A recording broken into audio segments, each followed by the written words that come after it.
നിങ്ങൾ ദൈവത്തെ കാണണം, ദൈവികമായവനെ കാണണം. അപ്പൊ അവനക്കല്ലേ ഇതെല്ലാം കണ്ടറിഞ്ഞ് അനുഭവിച്ച് അവനതായിരിക്കുന്നവനാ അല്ലേ, അവനല്ലേ കാണേണ്ടത്.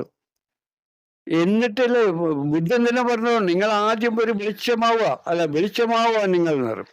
എന്നിട്ട് പറഞ്ഞു നിങ്ങൾ ശരീരത്തിന്റെയും ഹൃദയത്തിന്റെയും പുറത്തേക്ക് പോവാൻ. എന്നിട്ട് പറഞ്ഞു നിങ്ങളെ സത്തയെ കണ്ടെത്താൻ.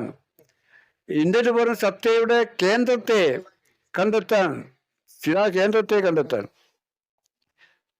അപ്പൊ നിങ്ങൾക്ക് വെളിച്ചം വരുന്നത് കാണാമെന്ന് പറഞ്ഞു.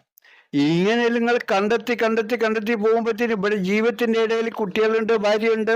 ഈ കുട്ടികളും ഭാര്യ ഒന്നും ഇല്ലെങ്കിൽ നിങ്ങളെ ഭക്ഷണം തരണം, ഇതെല്ലാം തേടി ഇതിന്റെ ഇടയിൽ നിങ്ങൾ തിരഞ്ഞ് നടന്ന് എവിടുന്ന് കിട്ടുക? ഏത് കാലാണ് മോനെ? മരിക്കും മുമ്പേ കിട്ടുമോ? പിന്നെ എങ്ങനെ നിങ്ങൾ സ്വന്തമാവും വാരിസേ?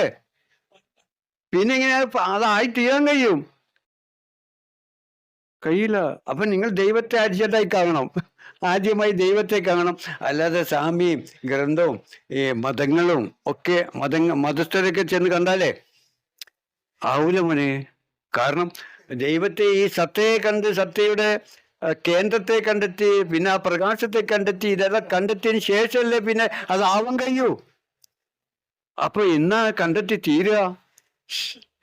അതിന് തന്നെ നമ്മൾ ജീവിതം മുഴുവൻ തിണ്ടല്ലേ അല്ലേ? അതാ മറ്റേ ആള് എത്ര ഷാജാൻ പോയോ? എത്ര വയസ്സായി നിങ്ങൾക്ക്? 67 കൊല്ലായിട്ട് തിരഞ്ഞെടുക്കുന്ന ആളാ. ഇനി ആ മൂപ്പർക്ക് ഇതുവരെ കിട്ടില്ല. 67 കൊല്ലായിട്ട് എല്ലാരും ഇപ്പോഴാണ് കിട്ടിയത്. അപ്പൊ ഇനി അതിൽ ചെന്ന് അത് കണ്ട് അതിനെ സ്വായത്തമാക്കി സ്വന്തമാക്കി അതായി തീരാൻ ശ്രമിക്കുക. അല്ലാതെ നിങ്ങൾ സത്തയെ തിരഞ്ഞു പിടിക്കാനും കണ്ടെത്തിക്കൊള്ളാനും, സത്തയുടെ കേന്ദ്രത്തെ കണ്ടെത്തിക്കൊള്ളാനും എന്നിട്ട് ആ പ്രകാശം കണ്ടെത്തിക്കൊള്ളാനും പറഞ്ഞാൽ അതിനെ തിരഞ്ഞെടുക്കാൻ 67 വയസ്സായില്ലേ, എന്നിട്ട് കിട്ടിയില്ല. പിന്നെ ഇവിടെ അള്ളാഹുവിന്റെ അടുത്ത്, ദൈവത്തിന്റെ അടുത്ത് വന്നപ്പോഴാണ് ഇപ്പൊ കാണിച്ചു കൊടുക്കുന്നത്.